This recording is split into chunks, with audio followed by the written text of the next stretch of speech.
listening to Strange Label.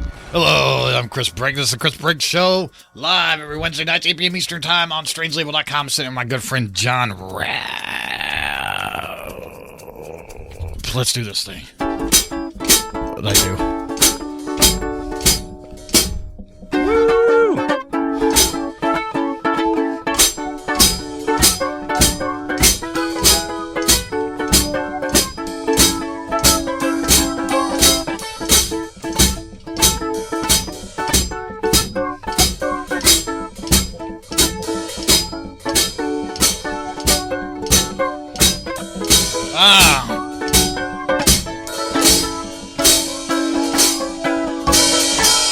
I think we need a new theme song, man. Ding. John Rapp over there, Chris Brake, sitting in this chair, slouching on this fine Indianapolis evening where it feels like Florida.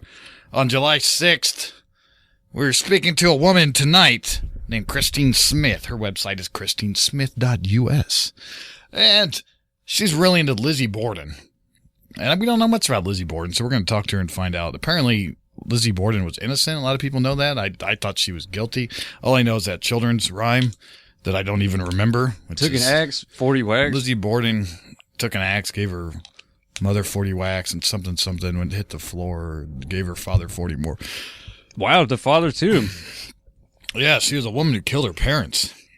Nursery rhymes don't lie. No. We just heard from our old co-host Nicole. She said she got a new phone. Oh. Nice, John. Well, we'll get her on next week. Yeah, Nicole will come back next week. Jack, can you play that voicemail we got? Yeah, we got a voicemail. We're trying to figure out who it is. Hello, this message is for John Rapp. Wait, play that one more time. Hello, this message is for John Rapp. So we think that that's Knucklehead Nick, you think? It sounds like him. When he says rap, it sounds like he's, pissed off about something in the way that Nick talks when he's pissed off. But it's a San Diego number, not an Indianapolis number. Yeah. It's it probably says Myra Mesa, California. What's that, the city? Yeah, the city. Hello, this message is for John Rapp.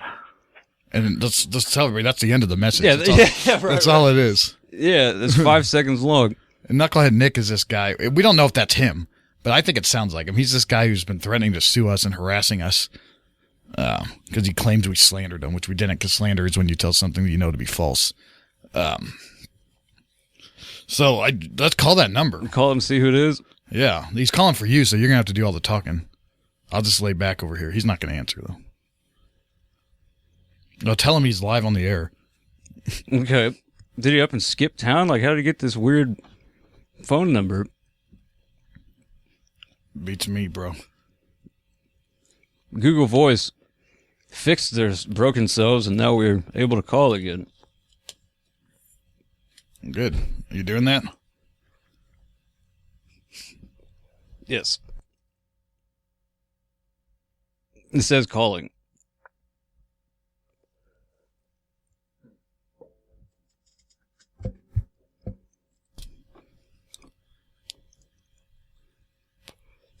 No answer. Not yet. We should get a voicemail at least. Thanks for calling Primal Muscle. This call may be recorded for quality and training purposes. Please wait while we transfer you to your fitness advisor. No idea what that is. Well, let's wait. They're transferring.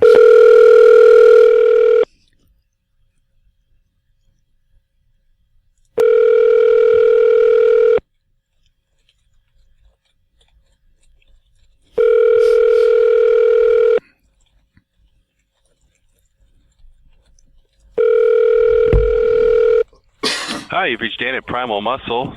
Sorry I missed your call, but if you leave your name, your number, and a brief message, I'll gladly return your call. Have a good day. Hey, Dan. This is John Rapp from the Chris Brake Show. Or should I say, Nick. We know it's you. We know it's you, Nick. What are you doing calling us from some number in California pretending to be some type of muscle program? We know it's you. Call us back. We'll talk it out. Peace. I told him. He pulled no punches there. Along. What? Wow. Now, Nick has threatened us with various hacking threats. Really? Yeah. You don't remember? You don't know what I can do. Yeah, he's an asshole. So do you think he hijacked some phone number? I don't know. That could have been anybody. Hello, this message is for John Rapp. Wow. That doesn't have to be him. But, when they call that number, what they get is like, hey, you're calling the Chris Break Show. Tell us about what you want to promote. Leave an email. Give us your full name. Give us your phone number. They get all that information. That's why when 40 calls, he's like, my name is 40 Oz Pimp. What I'd like to promote is the Seeds of the South tour. And what I'd like to say, yeah, that's... Oh, I always thought he was together on that. I wasn't sure. I didn't know he got prompted for that information. Yeah, that's what the phone does when you call it. 317-883-9827. 317-883-9827. Call that and feel free to listen. Woo! You want to call our guest? Yeah. I'm tired, man. This might be an early show. Jake is missing. Yeah, man. Jake always bums me out when he leaves. I got the lays going right now. Jake, if you're actually listening right now, I don't know why you would be, because it's your brother's birthday, but you should give us a call. That'd be interesting. Maybe not. Probably not, to be honest with you. Probably wouldn't be very interesting. Hello? Hello there. Hey! Woo! Well, it's good to be with you, Chris and John. Very happy to be on the show with you tonight. Oh, yeah. Thanks for hanging in there. Oh, Chris, well, that feeling's mutual. I'm really glad we can make it happen tonight. Christine Smith, you are. Who is this Lizzie Borden? Because all I knew as a child was that she killed her parents. And for some reason I thought she was fat. But maybe I'm mixing it up with Molly Hatchet. you may be getting a few things confused. Is Molly Hatchet a woman? Well, we all grew up, Chris, with hearing the nursery rhyme, hearing songs, watching movies, and just about all of these fictionalized accounts, many fictionalized, portray her as the woman who got away with murder, the woman who murdered her parents. And despite the fact she was acquitted, but of course an acquittal does not for innocence make, everyone believes her to be guilty. So I took this on as a personal project to do my own investigation, approached it as a murder mystery, and went after it, and came to a very, very interesting conclusion. Very, very interesting. Now, how old is this crime? It's about 124 years old. And do you have experience with this sort of matter? Well, I have a background in study of law and also criminal psychopathology. Have been two of my interest in life, and been involved a lot of, let's say, modern crimes, taking a look at them in various aspects, but never something this old. So are you like an internet detective? Well, in regards to her case, the only thing we have is that which has been reproduced online or in books from the newspapers of the time. Yeah, that's awesome. So you found that she was... I've never seen those Christina Ricci and all that. I've never seen those. Mm-hmm. Are those any good? Actually, I think the less that people view, the more objective perhaps they can be. And, on your show tonight with the two of you and all of your listeners, what I'm asking for people to do as they read my thesis, as they hear me speak with you tonight, is I'm not asking you to believe that she is innocent, although I have come to that conclusion. I believe any rational person would if they examined it as I have. But at the very least, to withhold judgment, because everything that you think makes her guilty is a fictionalized account you grew up with. And I must say, there is no evidence, nothing credible whatsoever that would suggest that Lizzie Borden was guilty. Why was she acquitted? Well, it was quite obvious it would be an acquittal. Jurisprudence would have to result in an acquittal. Frankly, I'll tell you that there was so little quote evidence, if you can even refer to it as that. I believe that even the indictment was due to overzealousness. It's a subjective opinion when you're going to bring in an indictment, but I disagree. Even with the indictment, there was no evidence whatsoever against it. Can you fill John in a little bit of who she is? Because he knows even less than I do. Like, Well, what was she accused of? How was she arrested? You know, what was the evidence? Like, Sure, I'll be glad to. We're talking about a crime, as we just said, 124 years ago, August 4th, 1892 in Fall River, Massachusetts. We've got a relatively well-to-do family here, Andrew and Abby Borden and their daughters, Emma Borden and Lizzie Borden. And they had a maid who lived in the home, Bridget Sullivan. And on that day, the father left, do some banking, take care of some business, and all we have in the home is Lizzie Borden, the maid, Bridget Sullivan, and the wife, Abby Borden. The other sister had left. And the crime scene consisted of the daughter, Lizzie Borden was 32 at the time, coming back in from the barn where she had been, and she found her father bludgeoned to death on the sofa in the sitting room. And she screamed, and we're talking about a very brutal, vicious, bloody crime scene here. And she screamed for the maid. The maid ran downstairs. They, within 15 minutes, had so many people over at the house, and the police, of course, were called. And later, after people were in the home, Adelaide Churchill, actually, a neighbor, discovered the body of Abby Borden upstairs. And again, her father was 70 years old. Her stepmother was, I think, about 64, 65, and she also had been bludgeoned, apparently hit from the front of the head, and then straddled and repeatedly beaten. The father's face was completely eyes hanging out, probably 11 hatchet wounds to his face. This was a lot of rage shown on these bodies. The same with Abby Borden. The woman had about 19 hatchet wounds straight to her face. Jeez.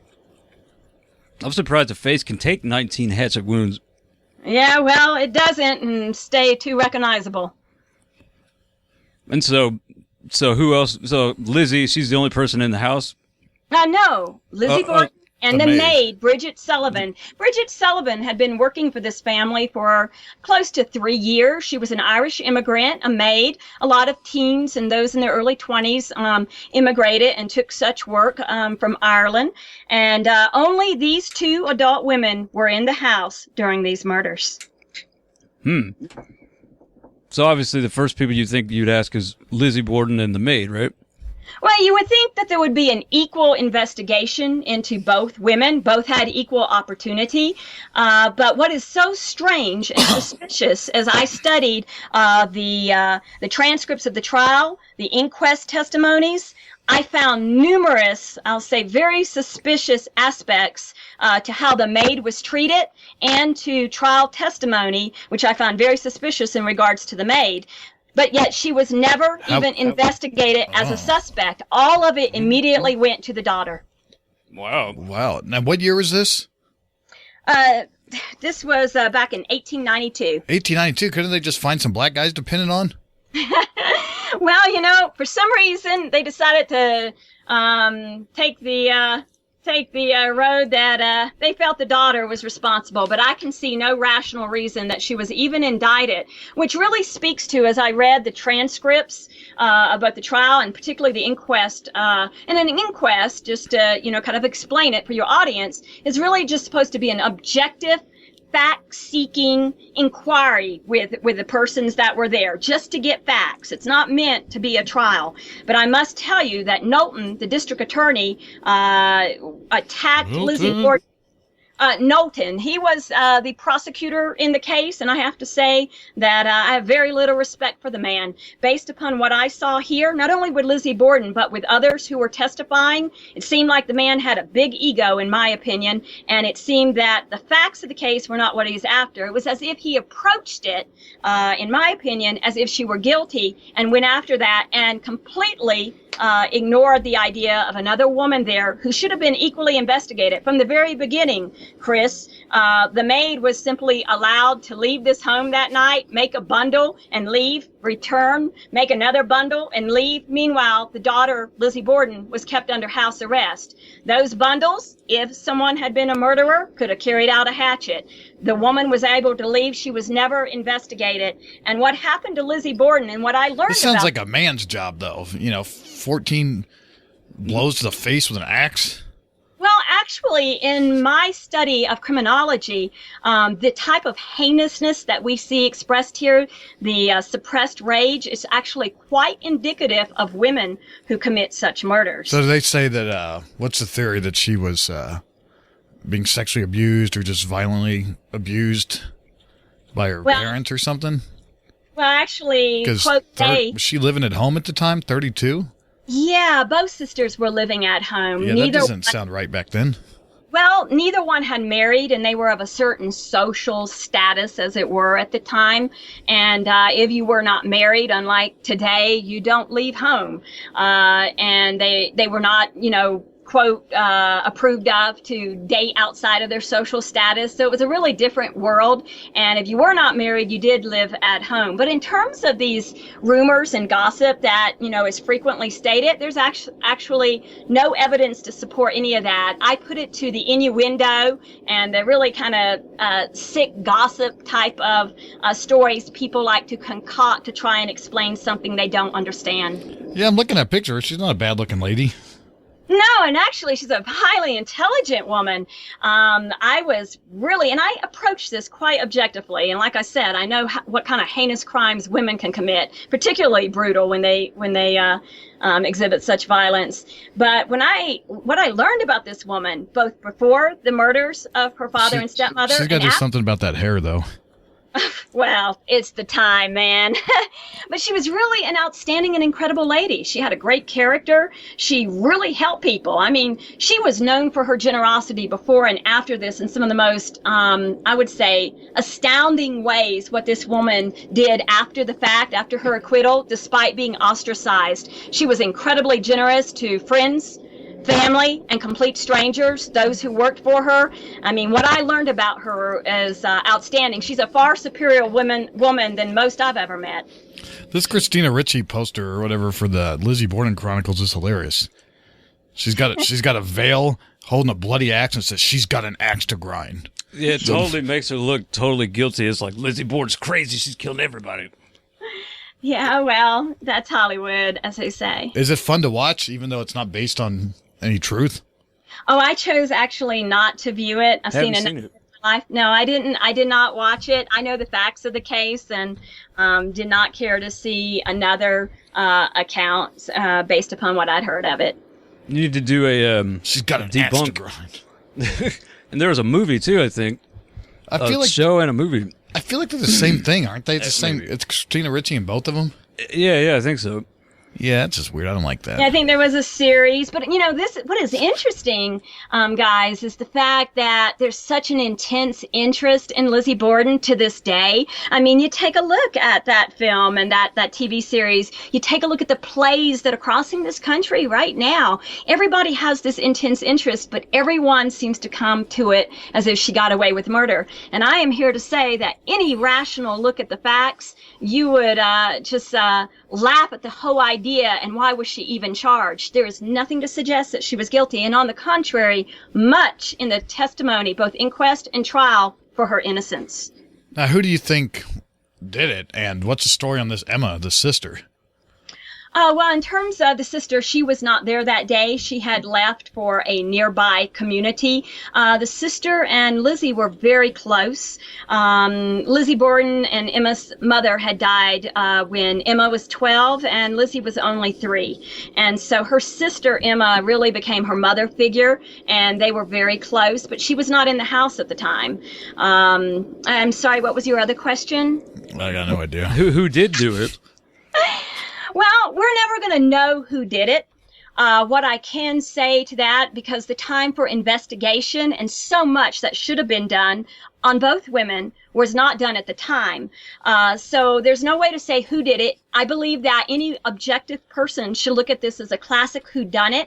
And I feel this great need in me my entire life to right a wrong, to correct an injustice. And I'm really righteously indignant when good people, really good people, are maligned. And this is a good woman whose character has been maligned for years, decades. And I am asking anyone who's rational out there to dispense with that, because all it is based on is gossip, innuendo, children's nursery rhyme, but it has no basis in fact whatsoever.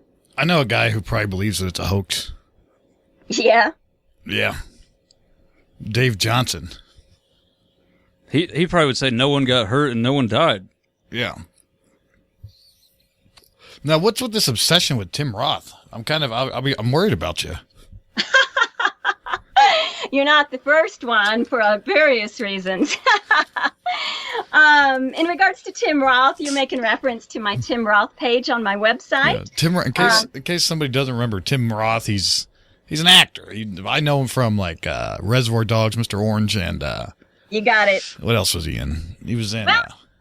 The thing is, people know, probably most of your audience are gonna, unless they're very familiar, are gonna think of Tim Roth with Reservoir Dogs, Pulp Fiction. Honey He was Bunny. in series Lie to Me. But the man is an incredible, extraordinary actor. His depth of roles in dramatic roles, many people are unaware of. I think of some of his best films as No Way Home. Even his first film, he was only like 20, made in Britain. Quite a social justice commentary there. The Legend of 1900. We're talking about his mannerisms. The way that he speaks, everything. He was an incredible actor, but I tell you what got me, guys, about this man is the fact that he is so thoughtful and he has a good heart. This man speaks out in an intelligent manner against injustice, and that's what I admire in life, and that's what he does, whether it's about war, torture, all these politicians they put up on a pedestal. This man says it the way it is, and I respect that. He seems to be a humble and good man, and those are pretty rare. What's he speaking out against? Well, he's spoken about the death penalty. He's discussed torture, particularly bullying among teens that, can sadly result in the suicides we've seen. I would say a lot in regards to those, as I said, who are put on a pedestal in this society, all the politicians, the governments. What politicians? He doesn't, all the nonsense out there, he doesn't mince words, and I respect that. He seems to, living free seems to be a priority to him personally, and also he wants everyone else to have that. So I admire the man, and I put up a page that shares my thoughts on quite a number of his films. Seen a lot more than I've been able to discuss on that page, but like to share the it's pretty extensive. Well, thank you. I appreciate it. Now, I'll tell you, I was kind of disappointed with him in Hateful Eight. It looked like he was trying to be like Christoph Waltz. It was very strange to me. In the Hateful Eight? Yeah. I've read that a lot of people said that. For me, I just see him portraying, the character that he was. And that was so great to have another Quentin Tarantino, Tim Roth hookup. I thought that was fantastic. You just love this guy, don't you? Well, actually, I do have a very deep appreciation for him. I don't think you can get a better man than what he seems to represent. I mean, the man's been married for like 22 years. That's admirable. He just seems to be a humble man, and he's certainly a fine actor, but I think he has a good heart, and yeah, I find him to be quite interesting. What do you think he thinks about Lizzie Borden? I have no idea. I think the man's intelligent enough that if he were to read my thesis and hear me speak and address some of the evidence, he seems to be an intelligent enough man that he probably would be indignant that she's got the reputation, but who knows? Let's get this Tim Roth on the show. We'll see what he thinks. That would be fun. Have you ever met him? No, I have not, but perhaps I will one day. I have no idea. I just admire the man and like to share my appreciation of his films and who he is with others on my website. He'd probably be disgusted about the film, making it such a mockery. Well, that's an interesting point. I would have to agree with you in that because he seems to choose his film roles so carefully. And, another thing interesting about him is he can be the big blockbuster movies, but he also goes for the small independent movies because he likes the script. So, scripts and authenticity seem important to him. And they're important to me. Again, about Lizzie Borden, that's why I felt such injustice for someone's character to continue to be maligned. That's the opposite of everything I believe that we should be. We should be seeking truth as our highest priority. And I just felt as if I identified much with her love of writing, her love of theater. She's an avid reader. She gave scholarships anonymously to persons who could never go to college, provided food in the community no one ever knew. She was so generous despite how people treated her. And I admired that. I've got a game for you. As of 2010, Christine, how many tattoos did Tim Roth have? Oh, my. As of 2010. Trying to put me on some trivia here. Is it 1, 3, 8, or 9? I'm going to say, I'm going to say 3. It is 8. 8, okay. I remember the first one he started out with. You know, it's pretty interesting. You know, I remember in one of his interviews, he said, if it weren't for being an actor, he'd probably have them all over his body. It's a expression for him. Yeah, I wonder how much that cost, because I know they put makeup all over everybody's fucking tattoos. Yeah, they sure do. That's a... And I've noticed that even on, I guess they do it at weddings. My friend did it, but you can tell they do it on America's Got Talent, is they put something on Mel B to make her tattoo lighter, you know? I guess that's something they do. They don't entirely cover it, but they'll make it lighter. Oh, well, why would you do it at a wedding? If your tattoo can be seen in your, on the outside of your dress, I don't know. Well, I don't know. If you like it, flaunt it. What is Tim Roth's middle name? I'm not here for trivia. Is it? Simon. What? How'd you know that? Whoa! He used to go by Tim, and he used to go by Simon when he was a young man. Congratulations. But anyhow. And since we are speaking, you brought it up about my Tim Roth page. I think you already shared it with your listeners, but my website where you can find both is christinesmith.us, and you hit the blog, you're going to find the Lizzie Borden piece. You hit christinesmith.us, you'll also find the Tim Roth page, and both are passions of mine, along with a lot of others. christinesmith.us. Hey, what side job does Tim Roth still do from time to time? I'm not sure if that is correct, man, but I'm not sure it's an actual job, but he's known to be able to bartend well. Yeah, that's what it says. Oh, correct. Are you looking at his IMDb trivia page right now? Oh man, no. But let's get off trivia. Let's get back to Lizzie Borden, because there's a few things I'd love to be able to share with your audience tonight. One more before we get rid of this. All right. Do me one more, guys. All right, we'll do you one more. Why did he accept the villain role in The Incredible Hulk? Oh, he was offered something else simultaneously, but he thought his children... Damn! Oh! I'm impressed, Christine. Hey, guys, you can't admire a man like I do him without knowing.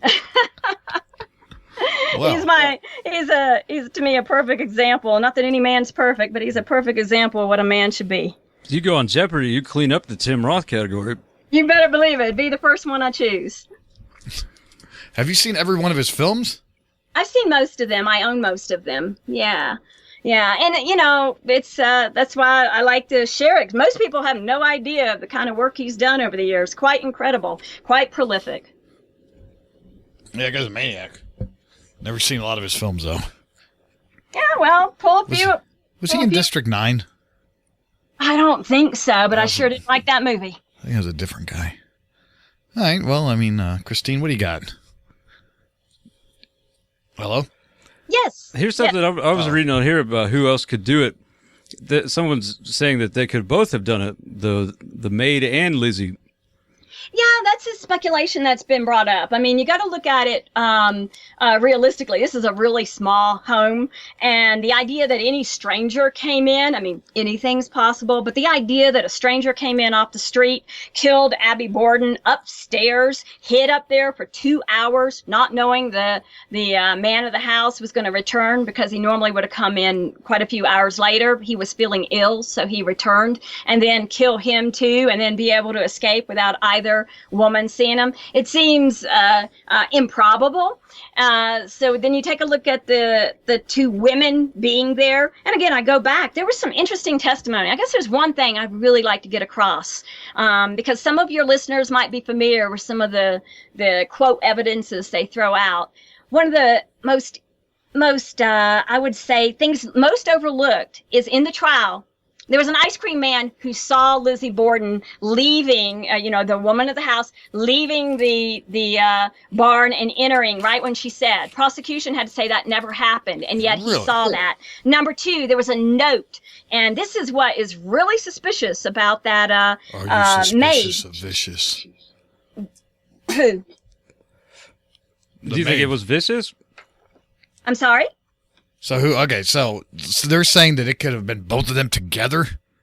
Well, like yeah, as a plot? Yeah, they've put that out there. But to me, that's rather improbable, just like a stranger entering. So you think it was the maid all the way? I do not know who did it, but I do find her suspicious, and she should have been investigated. I find her far more suspicious than anything about Lizzie Borden when you study this case. Why would they not go after her? Was she well known in the area, or what's going on here? Why is this bitch? It's strange, actually, but we're looking at a district attorney. And who he decided to go against. We're talking a week later. She was under house arrest in the beginning. The maid was never looked at. It does not appear to be any objectivity here, in my opinion. Now, what about this Mr. Hiram Harrington? Apparently, Lizzie Borden said that that's the only person that she could think of that was not friendly with her father. Mr. Hiram Harrington. Well, actually, her testimony, as well as others, have said there were a number of people her father had, enemies. Okay. He was a prominent businessman, so that's, there were a number of people who disliked, as it is today. Anyone successful is going to have friend and foe, and arguments with people that would happen that would be witnessed.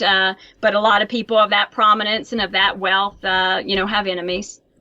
Someone else was talking about the blood. The blood was darker on one victim than the other. It looked like it had been done at different times. You know anything about that?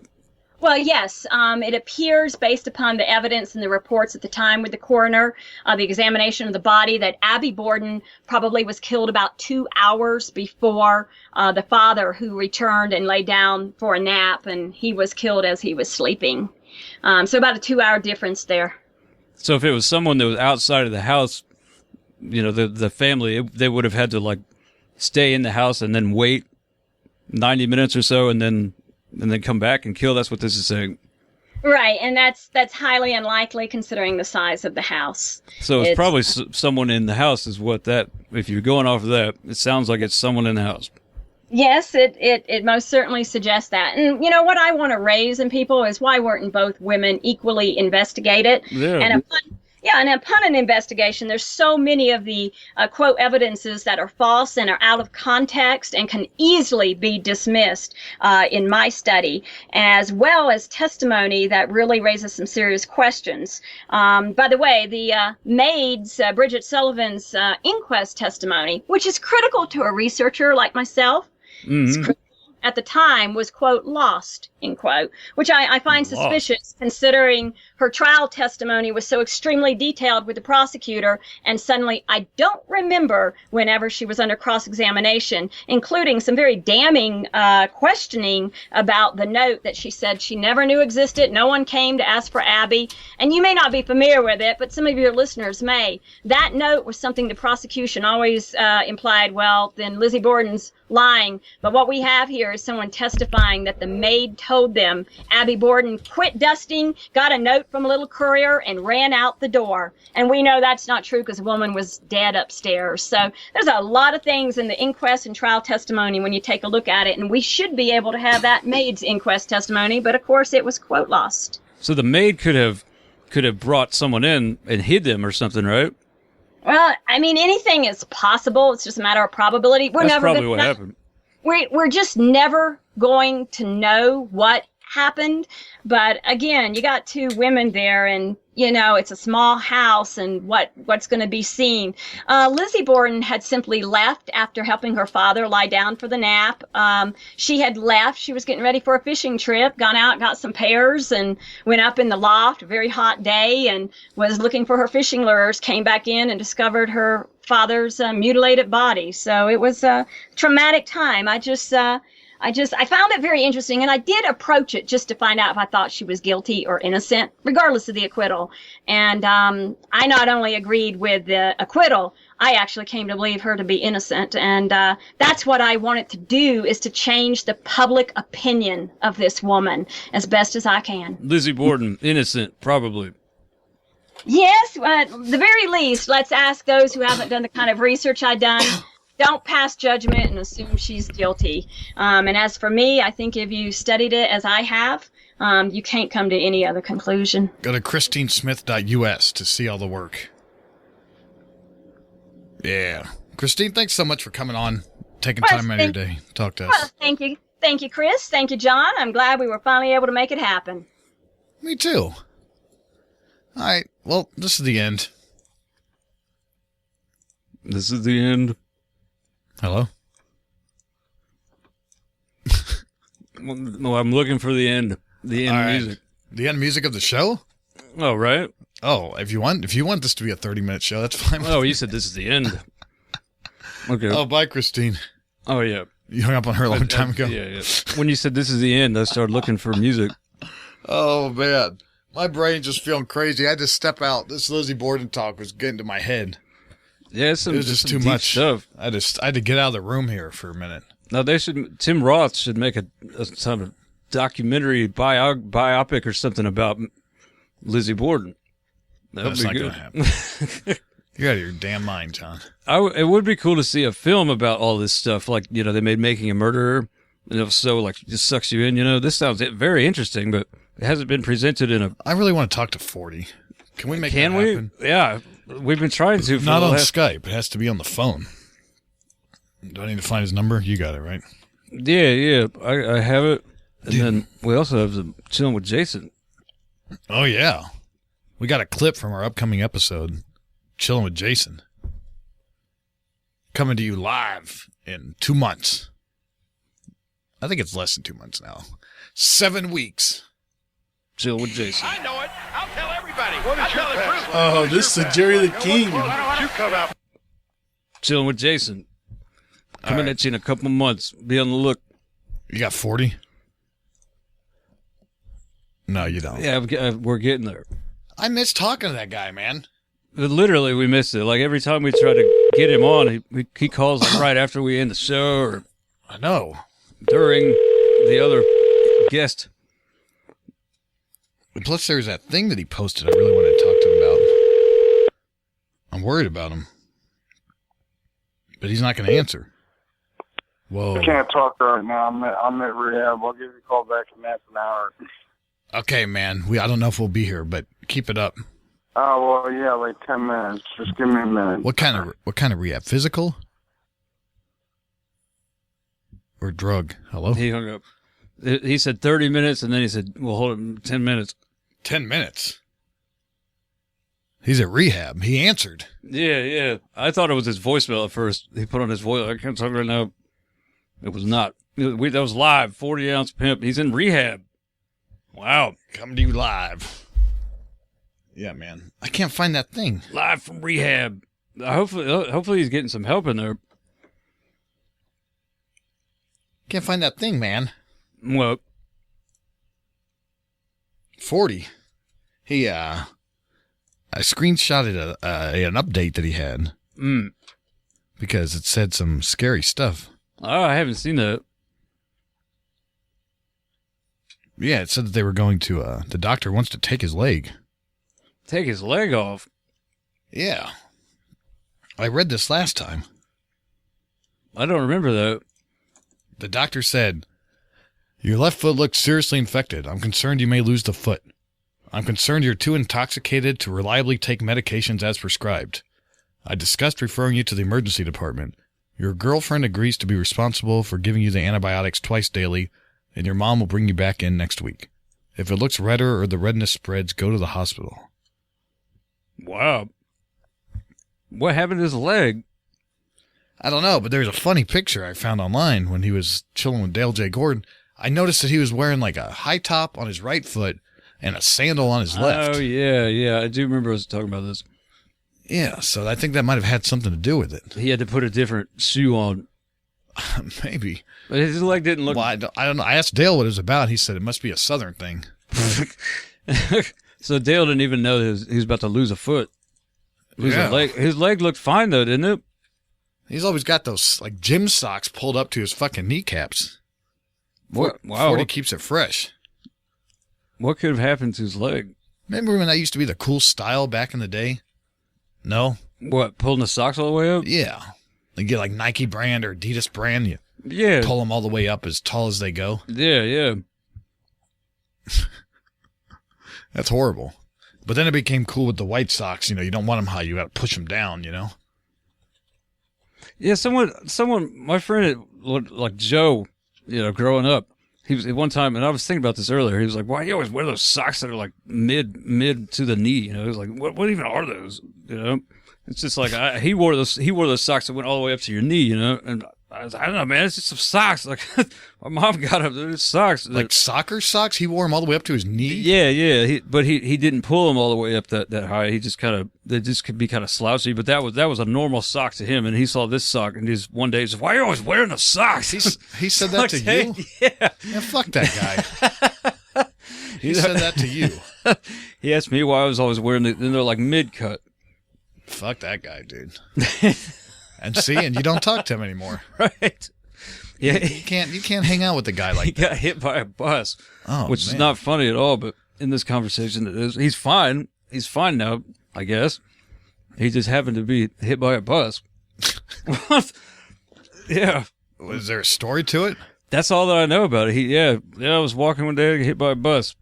Wow. But he's fine now. No, it didn't like fuck him up. He doesn't have seizures now, like that one kid who got hit by the deal or the hit and run. Or that Brad kid in high school. He had it was all over the news. I know it was a big deal in school that this guy got ran over by a van. It was a hit and run. He was all fucked up. Dang. Nice guy, really nice guy. But I just remember one time in class, like he just started shaking, you know. Wow. And the math teacher went over to him and like grabbed his head. You know, hold him in place and like lower while he was like lowering him to the ground. He goes, "Everybody go outside in the hall." Dang. That's serious stuff. You got to wear a helmet for that. Yeah. I think what you do, probably the jaw thing is probably so you don't bite your tongue. I think that's a really dangerous thing that you have to worry about is biting your tongue off if you're having a seizure. I don't know what a seizure feels like, man. I've never had one. I imagine it feels like nothing. People are just like, "Whoa, well, you just did something weird. What's wrong with you?" Yeah, you just zone out. That's what I imagine. I bet 40-ounce Pimp has had a seizure.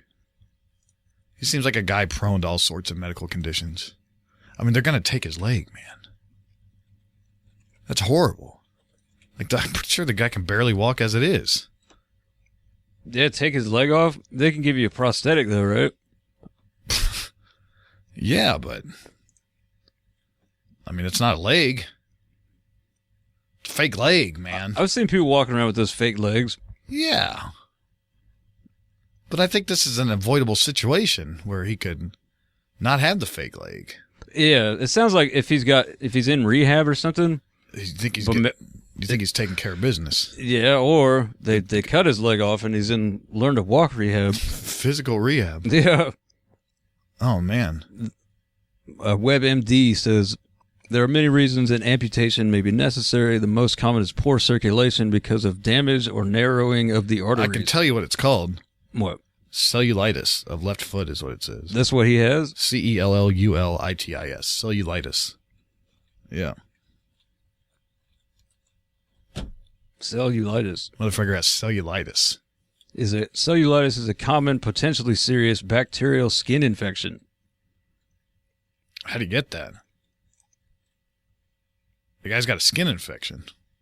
But they said in the doctor's report, I've never read anything like that, but it's where it says the doctor's telling the patient, "I'm concerned that you might be too intoxicated to follow my directions and take this medication." Yeah, that might be more of a underlying problem there.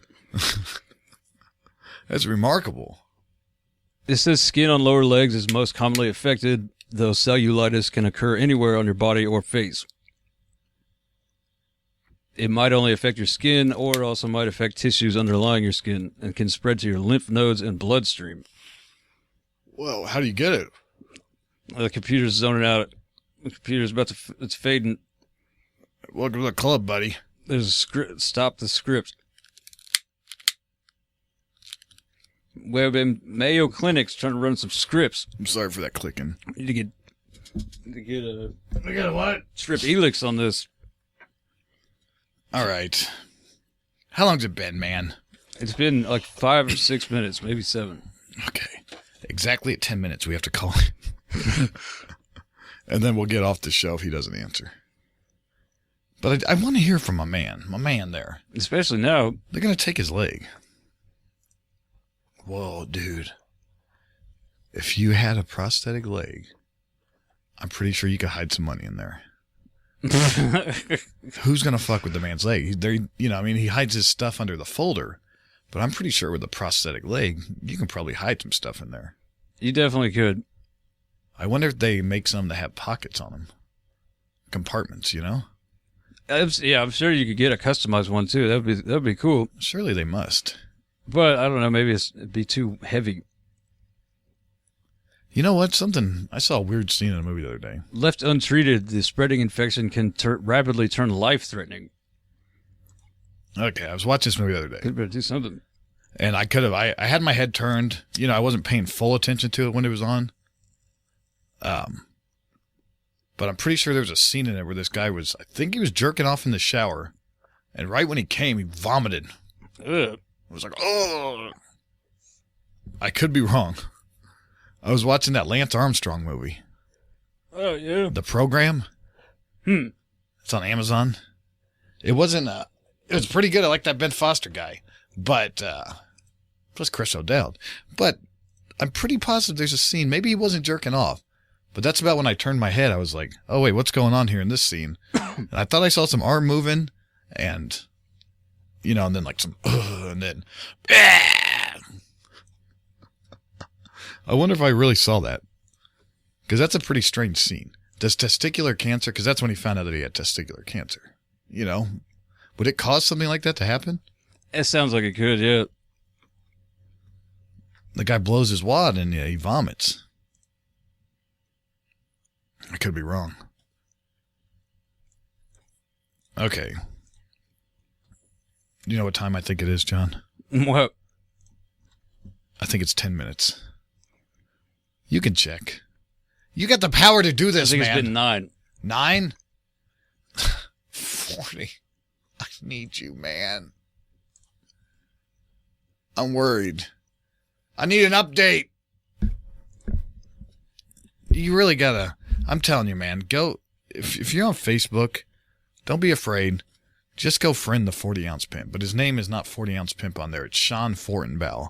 But just friend that guy, because he posts updates every 3 minutes. Yeah. Yeah. SeanFortenbaugh. Go friend that guy on Facebook. It'll be worth it.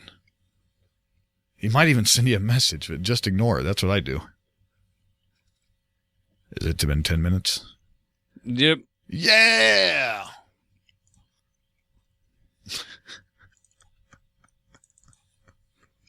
I'm pulling him up. You got him. You got him. Woo! Sorry, I apologize for that. I don't know what I was thinking. Woo!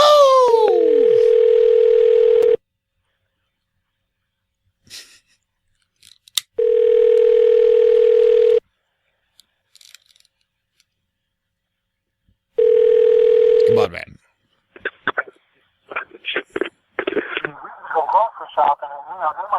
Hello? What's up, man? It's been 10 minutes. Huh? What are you doing? Who's this? This is Chris Brake. Oh, what's going on? Nothing, man. What are you doing? I'm What kind of on my... What kind of rehab are you at? Why? Don't start up with this shit. I'm really pissed off. So, fucking I gotta No, get man. home and... We're worried about you. You posted about... Bullshit. I'm not fucking hurt. My girlfriend left me. I gotta get home. What? I gotta transfer all my shit over Lizzie, Pennsylvania. I waited there for 2 hours. We're having problems. Hey, man, are they trying to take your leg? My leg. What? Yeah, we thought you said they're going to cut your leg off. What the fuck does that have to do with rehab? We don't know. That's what we're asking you. We're worried about you. We hear you're going to have to lose your leg, and now you say you're at rehab. We want to make sure you're all right. Well, they just left rehab and fucking, it was actually detox, but, I'm on my way home to, regroup and get high and drunk, and then I gotta go back. And then I gotta go, fucking the police in front of us having their shit all on. Now I gotta go fucking, tomorrow to New Jersey, and we're eventually gonna have to switch over all my identification to, like, Pennsylvania and stuff, and, my girl got back with the asshole that stole the money from the folder, fucking, and I'm just exhausted, and, I really was thinking, though, that if you had a prosthetic leg, I'm pretty sure they make ones that have compartments so you could hide stuff in them. maybe. Start asking about the phone thing. Oh, the phone thing. Hey, your buddy's driving you around. That's pretty cool of him. But what's up? Why do you have to get your ID switched over? He's my manager. No, he's not. Why do you got to get your? Why do you get? Yeah. Why do you got to get your ID switched over? I don't want to go to Jersey. No, I'm not going to get my ID transferred over. I'm going to go somewhere else for free. For free? Tell me you're going to Princeton Plainsboro Medical Center. Princeton Plainsboro Medical Center. Oh, and you can go there for free. Yes. But you got to get your driver's license switched over. No, I don't. Don't have a license. Yeah. I don't have a license. Okay. Have you ever driven a car? Yes. It's not that much fun. So like, you know, we are legitimately concerned and confused. So like, are they going to have to take your leg, man? Cellulitis? What's that? Your doctor says that you're too intoxicated to give proper instructions to, and that they're worried they're going to have to take your foot off. Oh, yeah. Yeah, I got that taken care of. Nice. So your foot and leg are okay. I don't know about okay, but it's not going to be amputated. I'm not going to wind up in the jar of vodka. No, you don't need to be drinking vodka. Oh, well, yeah, well... Why is it that in that picture you were wearing one high top and then one sandal? Yeah, I was rocking that for a while at Dale's because my one foot hurt, so, like, I did the Surf Platinum show, or whatever you want to call it, 40-ounce Pimp Dale J show with one shoe and one sandal on. Since then, I have shaved and taken care of my medical responsibilities. Now we're going to go home and, like, eat cheeseburgers and drink. What kind of rehab are you going to? Drink margaritas, and then tomorrow I'm going to go to a different rehab. What are they doing at the rehab? Huh? What do they do at the rehab? Huh? What kind of rehab is it? What do they do? How long are you there? Well, it's more of a detox. No, this detox, I got to be up for the 14th for the Guns N' Roses show. So I wanted to go for 7 days to try to get myself in, like, bad working order. And we didn't know that this place that we just went to now didn't accept. I'm on Social Security, but they didn't accept New Jersey Medicaid. Okay, that makes sense. Because you're in a different state. Yeah, I guess I didn't know that because I thought like Social Security was applied everywhere, but I guess Medicaid isn't. Well, I mean, that's stupid, but that's how that stuff works. I mean, stupid. Well, we had no choice other than, like, we sat there for, like, 2 hours. So what? So the foot, are you going to get medicine for it? You said you don't know if it's okay. Care of. That's but we don't know if it's okay. He said, I wouldn't say it's okay. Oh. It's just taken care of. No, that's a totally unrelated issue. With that, I'm probably going to have to go back on antibiotics again, but I have to have somebody sign off on it. Yeah, take that medicine, you know. We were kind of looking it up. It sounds like it's some kind of virus that can spread. Says your sister is going to make sure you take your antibiotics 2 times a day. You got to take that stuff, man. No, it's not like contagious. It's not contagious. It said it's life-threatening. It says it's potentially life-threatening if you don't take the medicine. It says it's common.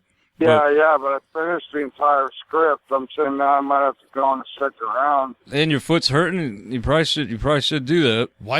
How'd you get it? Do what? The cellulitis. You guys are just being sarcastic dumbasses again, like always. I just said I finished my whole cycle of fucking antibiotics. We didn't know you had cellulitis. Yeah, you have cellulitis. Like, how do you we couldn't find that on the internet. Like, how does one get cellulitis? I don't know what the fuck that means. You don't never read that. Your medical paper that you... Yeah. You posted on Facebook. You posted on Facebook your medical thing, and it said that you had cellulitis of the left foot. I don't know. Well...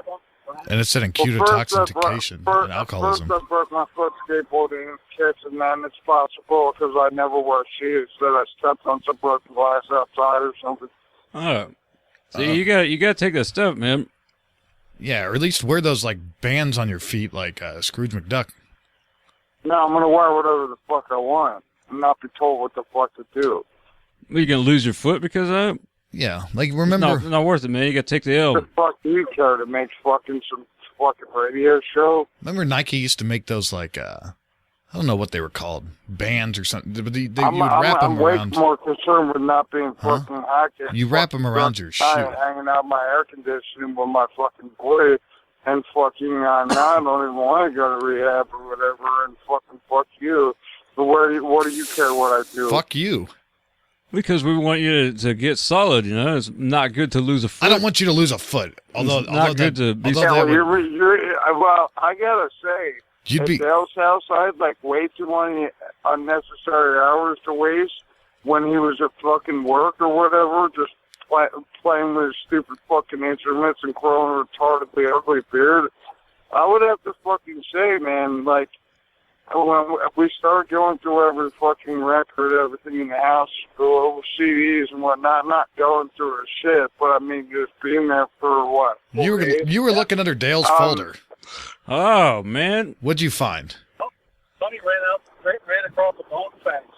Oh, yeah, we ran across the bone facts. You did what? We ran across the bone facts. I saw Bonefact's poster in Dale's some picture you were at. Hey. 40, if they took your foot, that would just make you an even crazier character. Do you realize that?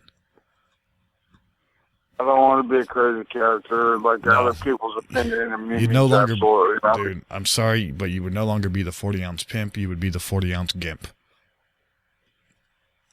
That'd be me with a fucking no foot. You can't let him take that leg, man.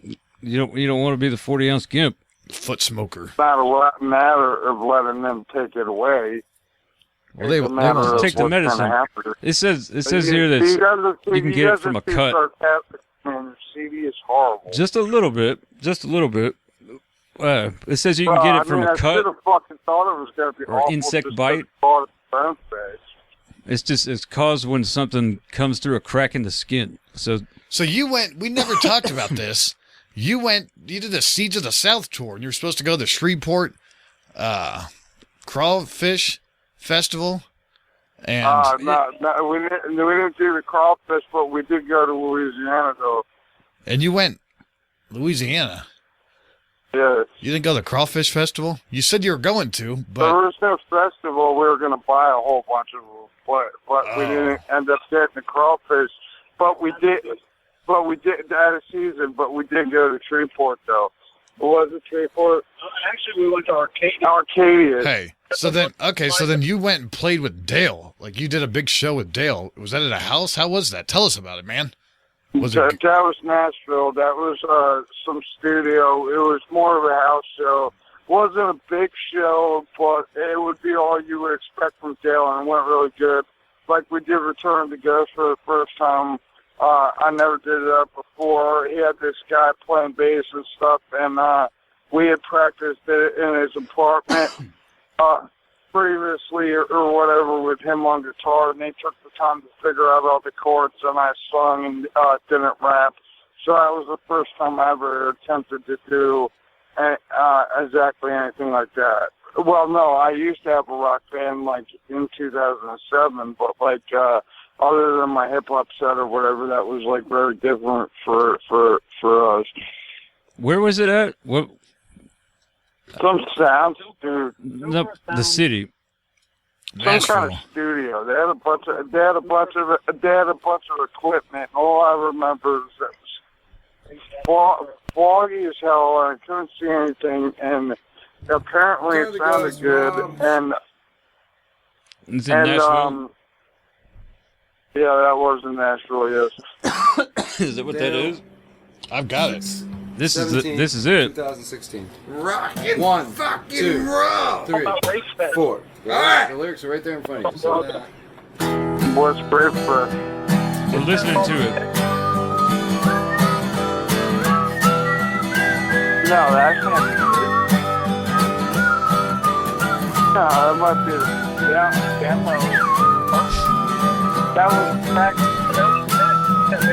So this is practice. This isn't the song with the eyes will deceive you. Ghosts in the machine, like the changes with the sickness.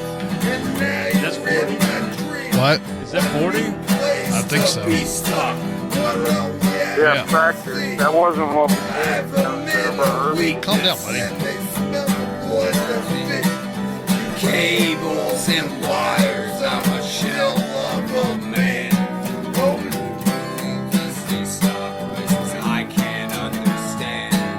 Suicide season and demons in the wind. Like I fucked her in the lake, stomping castles made of sand. All right, so this is you and Dale, and who's the other guy? 40. Some guy, Rob, Phantomon or something, one of Dale's friends. Oh, I can't remember his name. But yeah, Rob Stewart. Really? I don't know. Oh no, he was cool as hell. He brought me a 40 and stuff, and he was really nice. That was, I think. Well, that I think was if you ever meet 40, you have to bring him a 40. But okay, so this song. I think that was like a rehearsal from like Dale's apartment. So this is a 40-ounce pimp song. I'm gonna mute you. Should I understand a word of it? I didn't. Should I even care? I have to pray tomorrow. Please, Jesus, take me there. Check this out. Sure, man. So 40, you wrote that song? I wrote in every record and like 9 poetry books. I write a lot. So. But that song, Return of the Ghost, you wrote that, right? Yes. It's pretty good, man. Thank you.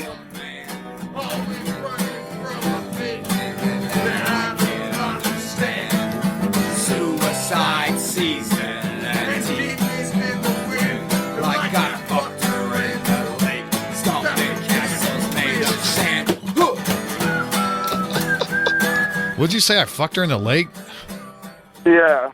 And the cool thing about that was they took the time to, like, we were drunk in his apartment and stuff, and they took the time to actually, like, figure out all the chords and stuff, the chord progression and all that shit, and I wrote it down and stuff, and Dale took the time to know all my lyrics, because I always rap over a backing track of myself or whatever, so if I fucked up, he'd be able to fill in with the vocals if I screwed up. And they're like, at one point, they're like, do you realize that this part in the song, the chord changed 16 times? And I'm like, no. And it was really fun seeing how creative people, like, sit there and, like, break down the dynamics of something I had, like, previous. beautifully, like, written. Yeah, man, that's a crazy feeling. Dale's good about doing that to people. Yeah, it was different. So you're making some complex music over there. Yeah, well, now apparently he's, like, really into claymation and shit. And he had this chick that was sleeping over there. He's giving a squirrel shot to. Squirrel shots? Yeah, checking out her pussy. Remember? That naked chick? I think we're on the radio. Oh, that's okay. Squirrel shots? Yeah. What's that? Squirrel shot? Checking out a beaver. Beaver shots, dude. Like hunting? Well, yeah, if you're hunting for two-legged deer. Like a freak show? Is this guy hetero? I mean, what's his story? I don't know, man. Secretly catching a glimpse of women's underwear?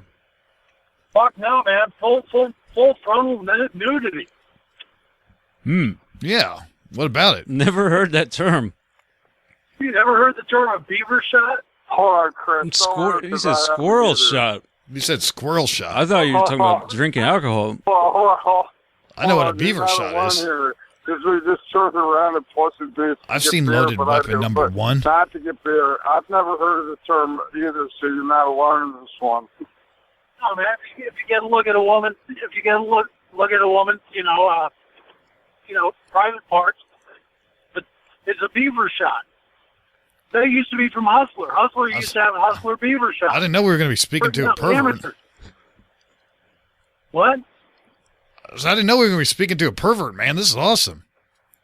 Oh, shit. Well, perversion's the best diversion. You're a pervert. Well, what do you see when you look in the mirror? A pervert. Go to the dictionary, look up pervert. A pervert's just something backwards. I know you are, but what am I? Well, yeah, you're a bone fat. You're a pervert. Well, and I'm damn proud of it. To alter something from its original course, meaning, or state to a distortion or corruption of what was first intended. Pervert. There you go. So, what do you see when you look in the mirror? A pervert. He was charged with conspiring to pervert the course of justice. I see somebody that needs to take a piss and that is sweating profusely and needs to call back his mommy. I also see somebody that would like to fucking somehow hear that sick you made me call to your boy Chase or whatever his name was. Jake. Chase? Chase? Yeah, I guess so. He told me to watch the ridiculous shit. Jake. Oh, Jake. Wakey, eggs and Jakey. Wakey, Jakey. 237, that's a horrible price. Fucking, yeah, I don't know. If you can send me a link to that or put that up, that'd be rad. I'm assuming this is going up now. I don't care. Right. So anyway, there's no animosity or hostility. I know. Like that. I know. You called me at a really weird time. I know, man. I know. I'm sorry. I know. Woo! Gosh. I know, man. You called me at a really weird time. We were just trying to get me into fucking detox. Well, I'm glad we caught you. Sorry it was such a weird time, but maybe we could be there to pick you up. What are you detoxing from? Well, no, I'm in the fucking car. What are you detoxing from? What's the detox? What are you detoxing from? What the fuck do you mean? What drug are you detoxing from? What do you mean? 508. I've been drinking 30 beers for fucking since I was 12 years old every day. Alcohol? 30 fucking one. Alcohol. Yeah. Study hall. Amongst a lot of other things. But I thought you said you were about to go drink some vodka now and get high. No, I didn't say vodka. I said margaritas.